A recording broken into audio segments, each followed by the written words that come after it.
오늘 설교를 시작하면서 조선 고려 말기 충신으로 알려진 정몽주의 어머니가 자신의 아들에게 썼다라고 하는 백로가라고 하는 시를 소개하면서 시작할까 합니다. 아마 다 잘 아실 거예요. 까마귀 싸우는 꼴에 백로야 가지 마라. 성낸 까마귀 흰빛을 샘낼세라. 청강에 조이 씻은 몸을 더럽힐까 아노라. 이 시입니다. 이 정몽주의 어머니 이씨가 고려 말기 권력을 잡았던 이방원과 그의 일행들, 그들이 고려를 무너뜨리려고 하는 것을 알고서 그들 무리를 까마귀에 비유를 하죠.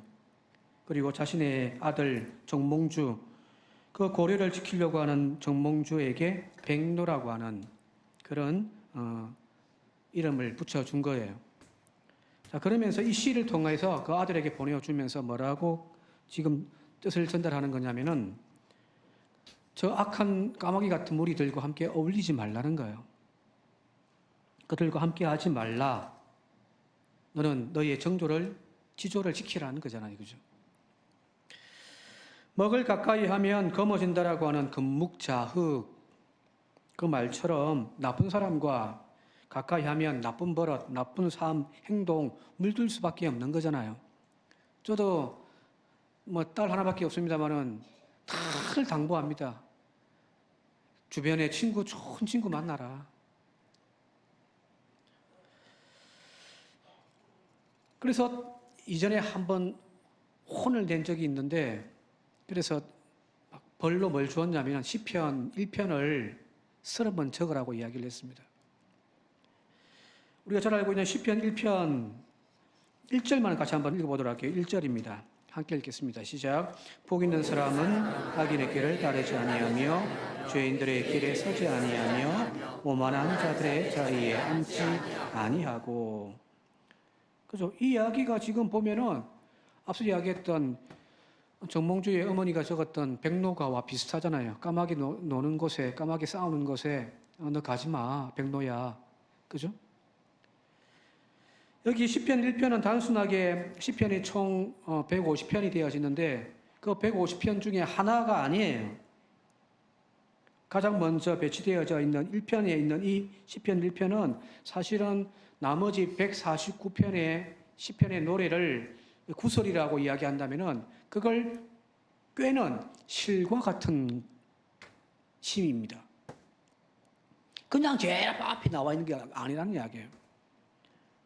즉 시편 전체를 통해서 들려주고자 하는 선과 악, 의인과 악인에 대한 그 지혜, 그게 앞으로 내가 여기서 다루고 있는 시편 전체의 내용이야 라는 겁니다.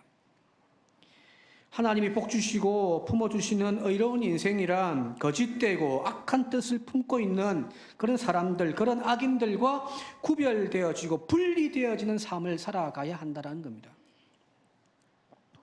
그리고 그런 인생은 하나님의 축복으로 인하여서 여기 3절에 나와 있듯이 그런 시냇가에 심은 나무가 철을 따라서 열매를 맺으며 그 잎이 시들지 아니함 같으니 하는 모든 일이 다 잘 될 것이다 라는 거잖아요. 그죠? 이 시편 전체의 주제이기도 해요. 자, 이것을 구약 성경은 거룩이라고 이야기를 합니다. 악인의 길을 따르지 않고 죄인들의 길에 서지 아니하고 오만한 자들의 자리에 앉지 아니하고 오직 여호와의 율법을 즐거워하여 주야로 묵상하는 그 삶을 살아가는 것, 그것이 바로 여러분들 거룩이잖아요. 이 거룩이라고 하는 히브리 단어 카도시, 그 뜻은 바로 분리하다 혹은 구별하다 그런 뜻이라는 사실은 다 알고 있잖아요. 이제 그죠? 그래서 하나님은 레위기서나 출애굽기에 너희는 나에게 거룩할지어다. 이는 나 여호와가 거룩하고 내가 또 너희를 나의 소유로 삼으려고 너희를 만민 중에서 구별하였음이니라. 이 세상 사람들 가운데서 찌고 뽑고 싸우는 그런 삶에서 속 건져내어가지고 그들로부터 구별시킨, 분리시킨 존재, 그게 거룩이라는 이야기입니다. 하나님도 율법을 통해서 이스라엘 백성들에게 거룩하라고 말씀하십니다. 음란하고 타락한 그 가나안의 풍속, 우상숭배에 따르지 않도록 그들과 섞여 살지 말고 그들과 혼합하지 말라는 거예요.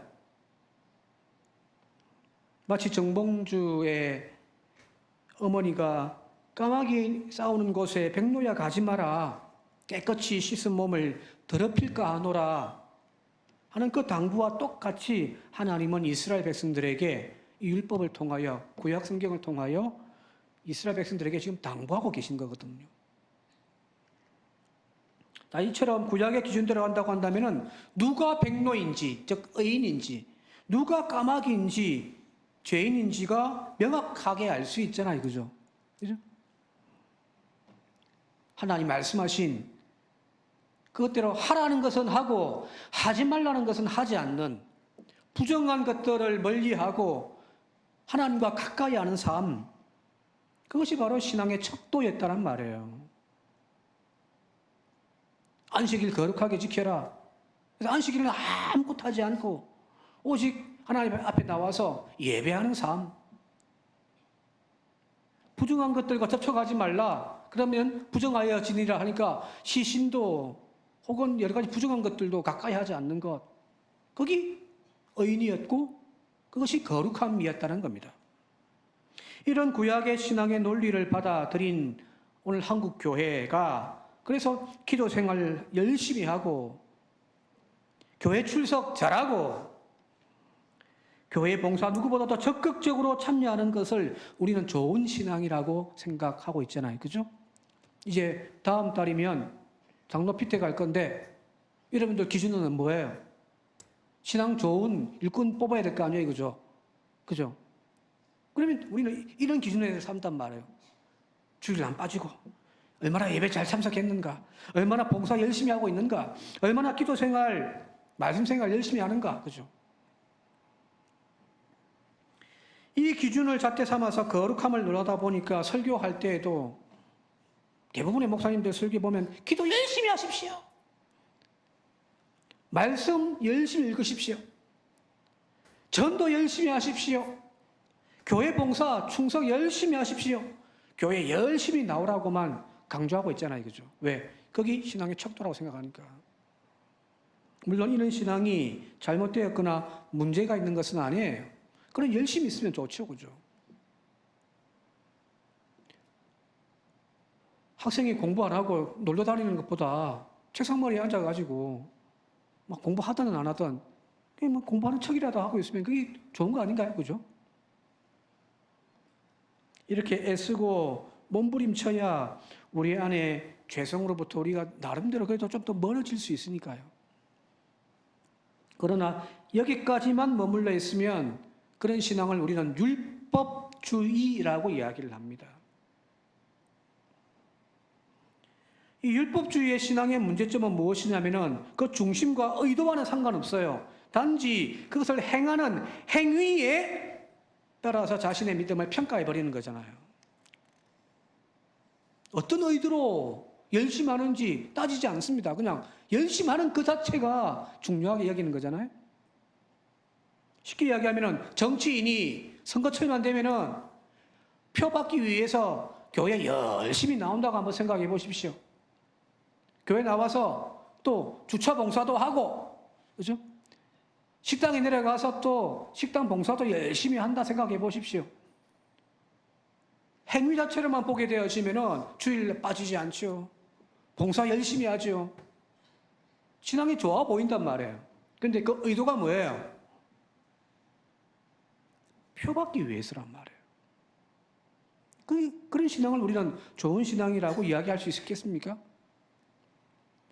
신천지 이단이 만약에 우리 교회에 와가지고 교회를 파괴하고 괴롭히기 위해서 몰래 들어와서 열심히 출석하고 목사님들 눈에 또 혹은 교인들 눈에 딱 들어가지고 믿음 좋다라는 소리를 만약에 듣는다고 한번 생각해 보십시오. 그 의도가 악하잖아요. 그런데 그가 하는 행위 자체는 누구보다도 열심히란 말이에요. 자, 그러면 그건 좋은 신앙인가요? 아니잖아요. 율법주의의 문제는 여기 있습니다. 행위에 관심을 두다 보니 그 안에 의도와 그 내용을 보지를 못하는 거거든요.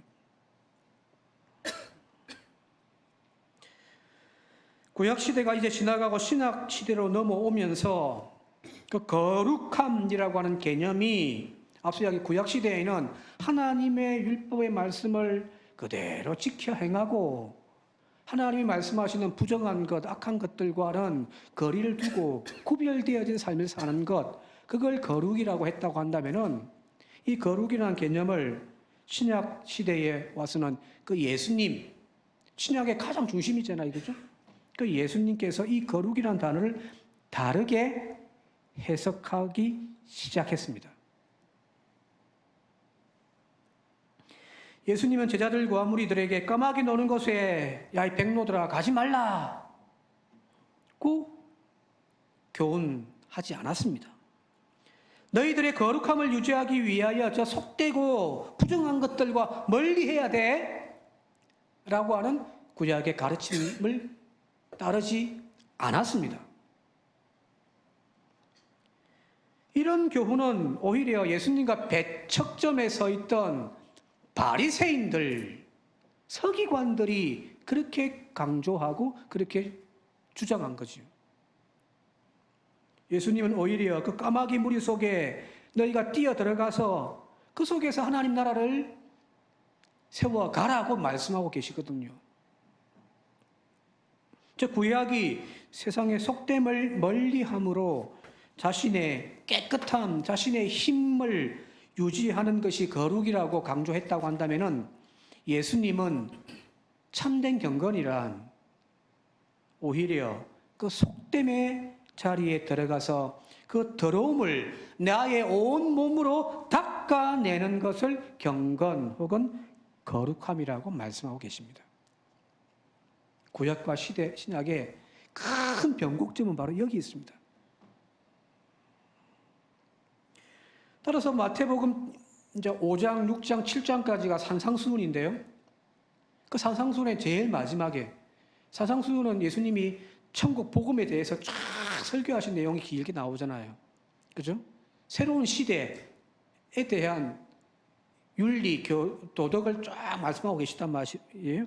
그리고 그 결말을 어떻게 이제 결론 짓고 있냐면은 이렇게 결론 짓고 있습니다. 같이 한번 읽어볼게요. 마태복음 7장 28절에서 29절요.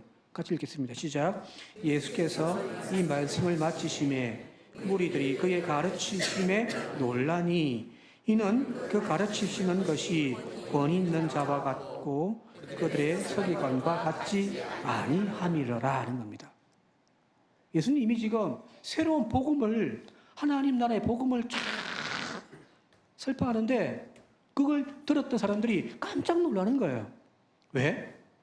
지금까지 서기관들이 율법학자들이 혹은 바리새인들이 이야기했던 하나님 나라의 백성으로서의 경건한 삶이 무엇인지를 지금까지 귀에 딱지가 않을 정도로 들었는데 예수님이 가르치는 것은 그들이 이야기하는 것과 같지 않더라는 거거든요.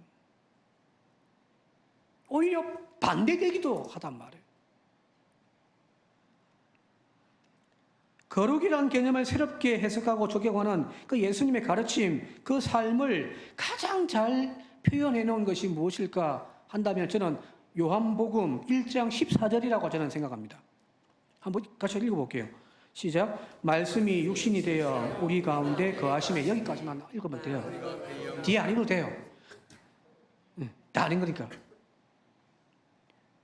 예수님이 이 땅에 오시는데 그 예수님이라는 존재가 어떤 존재인지를 이 한마디로 딱 요약하고 있죠.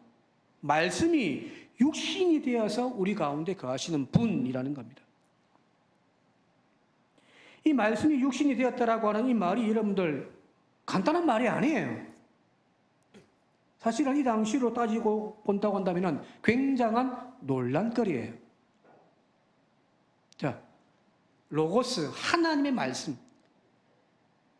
그 말씀은 곧 하나님이시다고 되어 있으니까 하나님이 지금 육신을 입고 이 땅에 왔다는 거잖아요. 그죠? 자, 근데 여기 헬라어에서 우리가 말하는 이 몸을 이야기할 때에는 두 가지 단어가 있습니다. 하나는 소마라고 하는 것이 있어요. 이거는 긍정적인 좋은 의미예요. 주로 그런 데 많이 사용되어져요.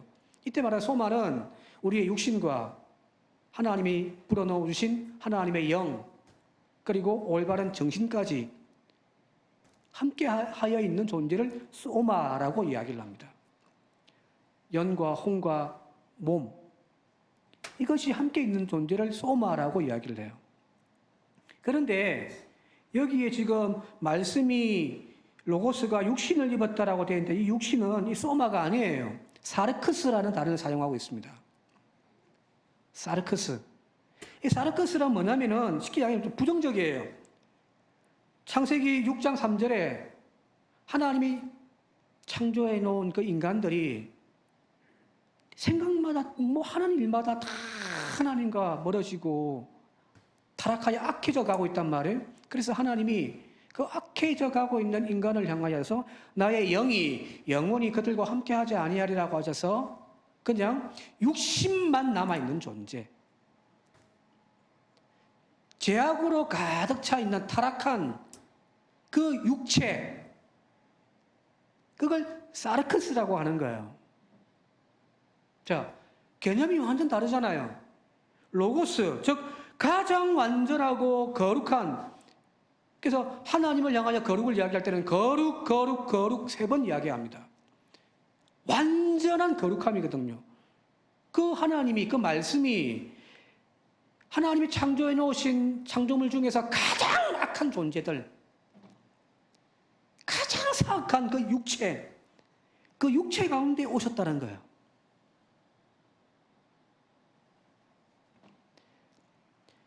전통 유대인의 관점에서 보게 되어지면은 이건 있을 수 없는 일이죠. 가장 추악하고 악한 존재 그 가운데에 가장 거룩하고 깨끗한 그분이 들어오시는 것.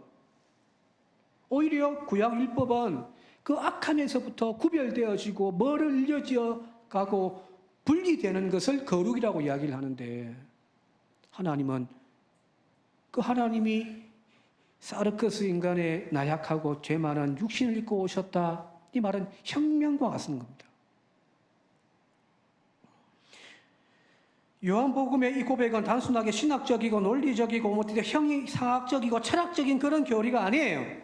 실제로 예수님의 삶, 예수님의 사역을 가만히 들여다보면 복음서의 그분의 모습은 진짜 가장 낮고 비천한 삶의 자리에 뛰어들어가시잖아요. 그렇죠? 예수님의 공생애를 보게 되어지면 유대인들이 부정하다고 여기서 접촉조차 하지 않으려고 하고 밀어내었던 혈류병 걸린 여인들, 나병 환자들, 왜? 그들과 접촉하면 나도 부정해지니까. 그래서 나병 환자가 사람들이 모여있는 곳을 지나갈 때에는 그 무리 안으로 들어갈 수도 없습니다. 멀리 떨어져서 지나가면서 부정하다, 부정하다 하면서 지나간단 말이에요. 자신의 부정을 알려서 접촉하지 않도록.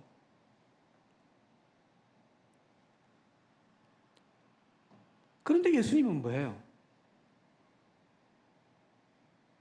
그들을 껴안고 만지고 안수하고 함께 부둥켜 안고 울기도 하고요. 그들의 병을 치유하기 위하였어요.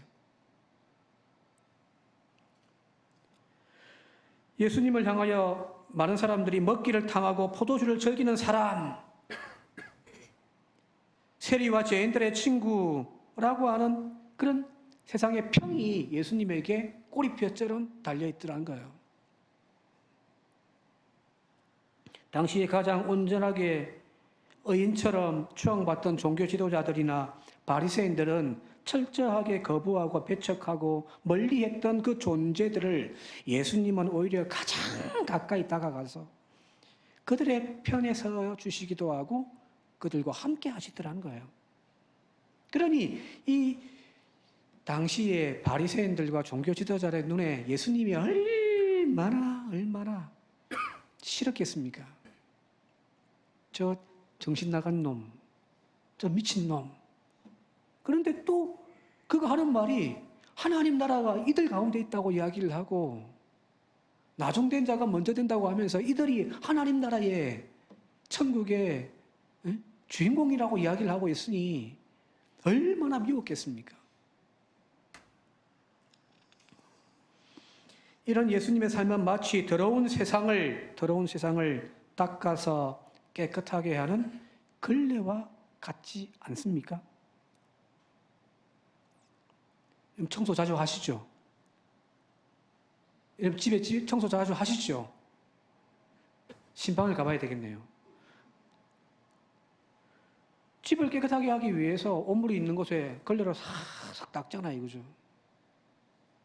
그것처럼 예수님이 그런 걸레와 같더라는 거예요. 좀 불경스럽게 여겨질 수도 있습니다만은, 조심스러운 이야기입니다만은, 그러나 분명한 것은 그분의 삶, 그분의 가르침은 세상을 쓸고 닦아서 정결하게 깨끗하게 하는 걸레처럼 사셨습니다.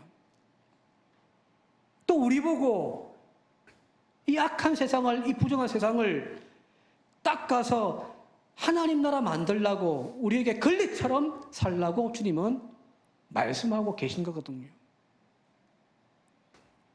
다시 한 번 더 불경스럽게 들리겠습니다만 용서하고 지고 들어주십시오. 예수님은 이 더러운 세상을 닦아서 깨끗하게 하기 위하여 인간의 몸을 입고 오신 걸레입니다.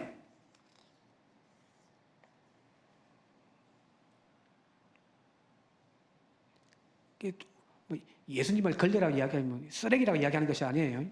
세상을 닦아서 깨끗하게 하기 위하여 오신 걸레라는 이야기입니다.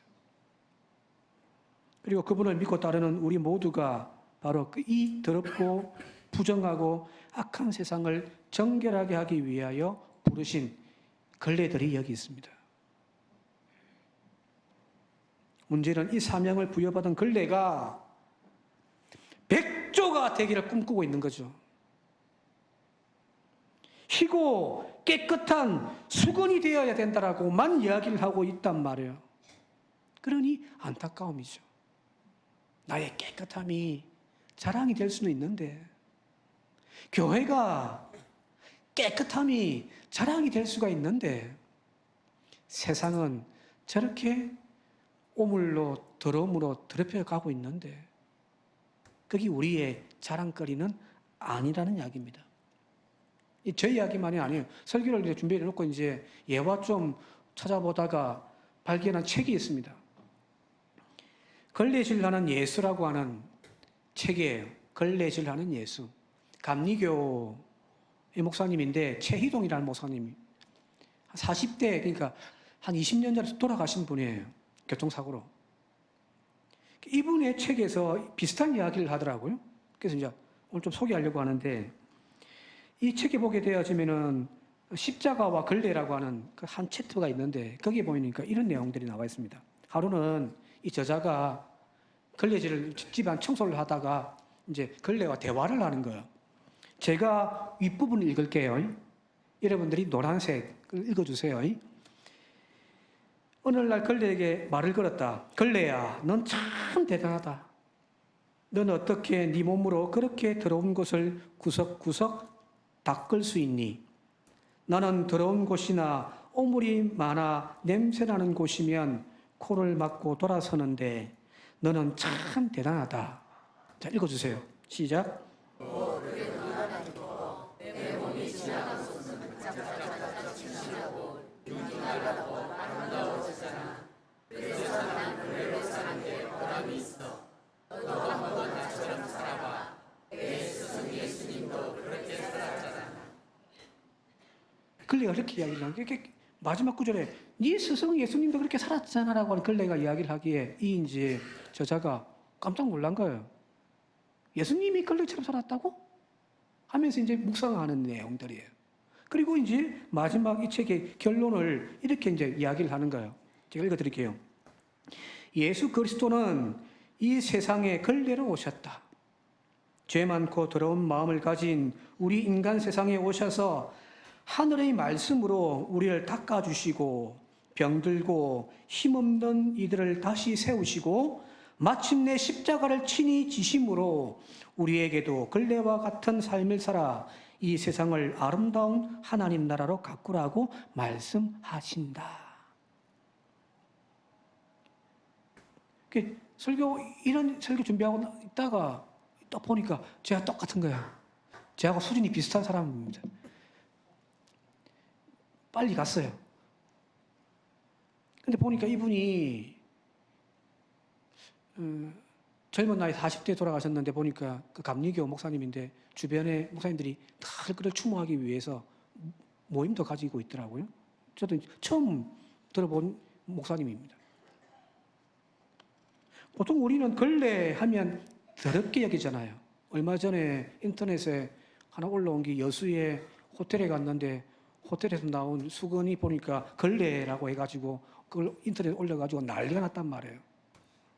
걸레하면 우리는 더럽게 생각합니다. 낡고 헤어진 볼품없는 모양의 더러운 것만 닦아내기 때문에 걸레는 더러운 거라고 생각합니다.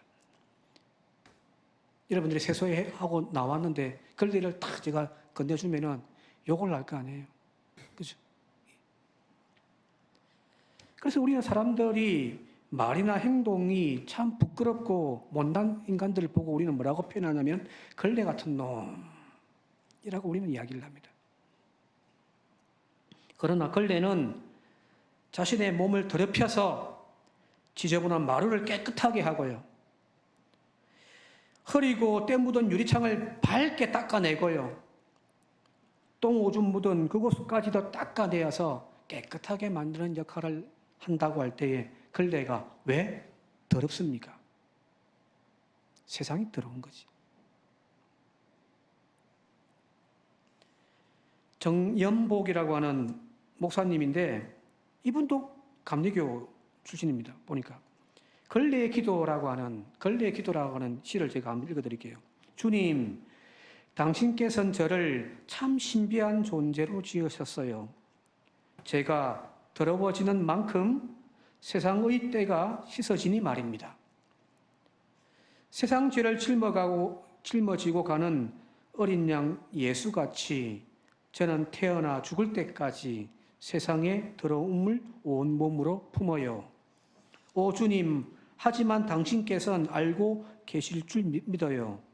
내 몸이 겉으로는 더럽혀지고 너덜너덜해지는 그만큼 나의 보이지 않는 영혼은 날로 더 깊고 순수해지고 있음을.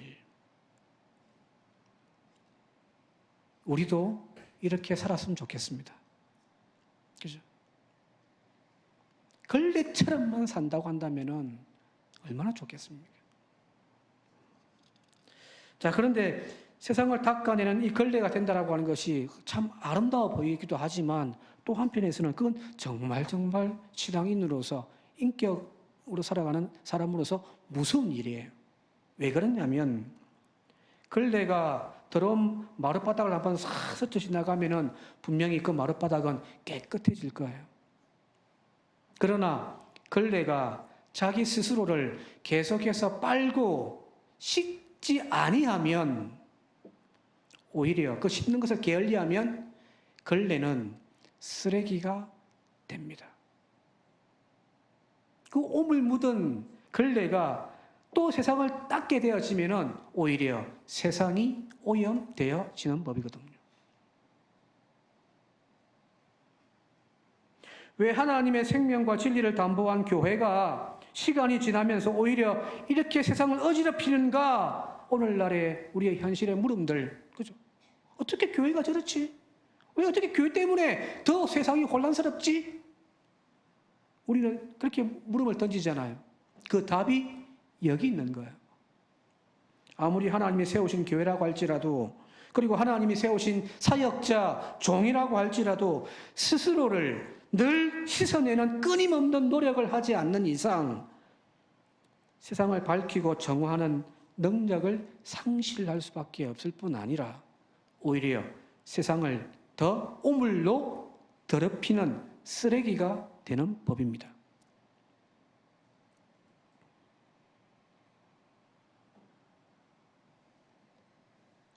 씻어야죠. 세상을 닦았으면 빨아야죠. 이 빠른 것을, 이 씻어내는 것을 게을리하니까 교회가 지금 막 온통 세상의 오물들 그대로 담고 앉아가지고 있단 말이에요. 그러니 세상이 교회를 향하여 쓰레기라고 이야기를 하고 있단 말이에요. 빱시다. 씻어냅시다. 몇 번 말씀드린 적이 있습니다만은 예수님의 위대함이란 부정한 자들, 병자들, 죄인들, 그들을 치유하고 회복하는 능력이 또 있지만 저는 그것보다 더 큰 위대함이란 바로 그 부정한 자들과 접촉하여 스스로 더럽혀지지 않고 변질되지 않은 것이 예수님의 위대함입니다.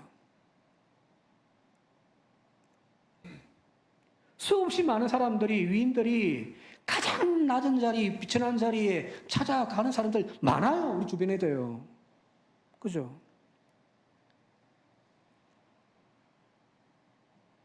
그러나 주님이 그들과 다른 것은 뭐냐면 그렇게 수없이 많은 사람들과 부정한 자들과 접촉하고 함께하면서도 그 깨끗함을, 정결함을, 거룩함을 잃지 않더라는 거거든요.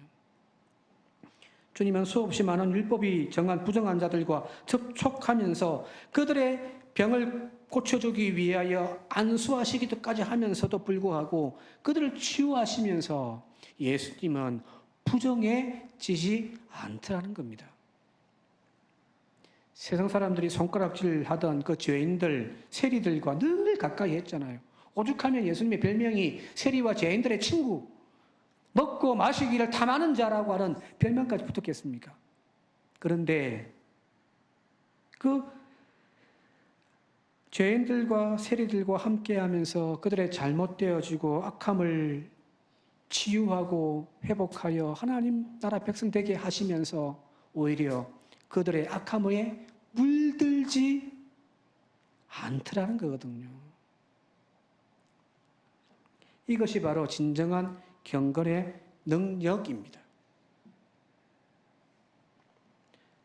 주님은 언제나 자신의 정결함과 거룩함을 유지하기 위하여 스스로를 끊임없이 씻어내고 또 닦아내는 일들을 게을리하지 않으셨기 때문입니다.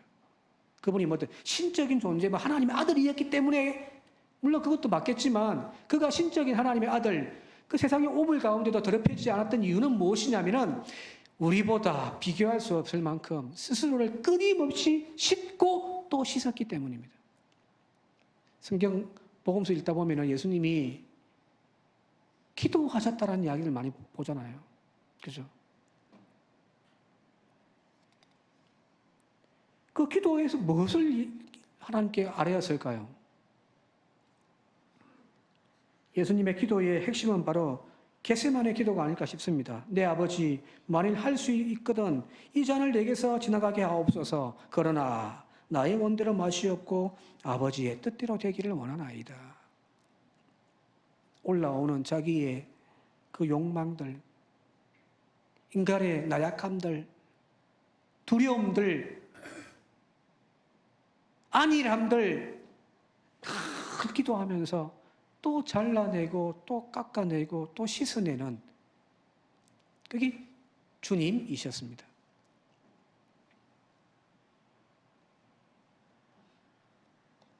그렇게 빨고 씻어내고 잘라내기를 반복하면서 주님의 영혼 가운데 하나님의 성품이, 하나님의 나라가, 하나님의 능력이 나타나는 거거든요. 기도하십시다. 예? 특별히 교회 사역자들요. 기도하십시오. 주님 앞에 무릎 꿇고 하나님의 말씀에 묵상하십시오. 세상에 때가 묻은 그대로 교회에 와서 사역하지 않기를 바랍니다. 교회에 똥칠하지 마십시오. 이제 말씀 정리하도록 할게요. 우리의 신앙생활은 저 변화산 위에 올라가서 그곳에서 세상에서 경험할 수 없는 신비한 체험에 놀라고 행복해 거기에 머물러 있을 수는 없는 거예요. 산 아래로 내려가야 합니다.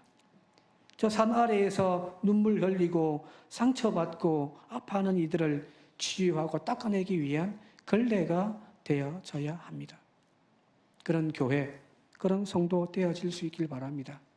하나님은 그런 성도 들어 사용하시고 그런 교회 들어 사용하실 줄 믿습니다. 자, 저기 올 한해 우리 교회 표 하나님 마음에 합한 교회와 하나님 마음에 합한 성도, 그죠? 그것이 바로 저와 여러분들 되어질 수 있길 바랍니다. 한 주간도 기쁨 가운데 찬송하면서 걸레질하며 사시기 바랍니다. 그런 은혜와 축복의 한 주간 되시기를 주님의 이름으로 축원드립니다. 아멘. 함께 기도드리겠습니다. 고마우신 아버지 하나님, 백로 노는 곳에 가지 않는, 까마귀 노는 곳에 가지 않는 백로, 세상에 오물과는 거리를 두어서 늘 하얀 것만을 자랑하는 우리의 삶이 되지 않게 하옵소서. 세상에 추함과 더러움과 악함을 닦아내어 깨끗하게 만드셨던 예수님처럼 우리도 그렇게 걸레질하며 살아가게 하옵소서. 그러나 주님, 예수 그리스도의 보혈의 피로 하나님의 말씀의 능력으로 또 우리를 씻고 씻겨주시어서 우리 스스로가 오염되어지는 저희들 되지 않게 하옵소서. 예수님 이름으로 기도드리옵나이다. 아멘.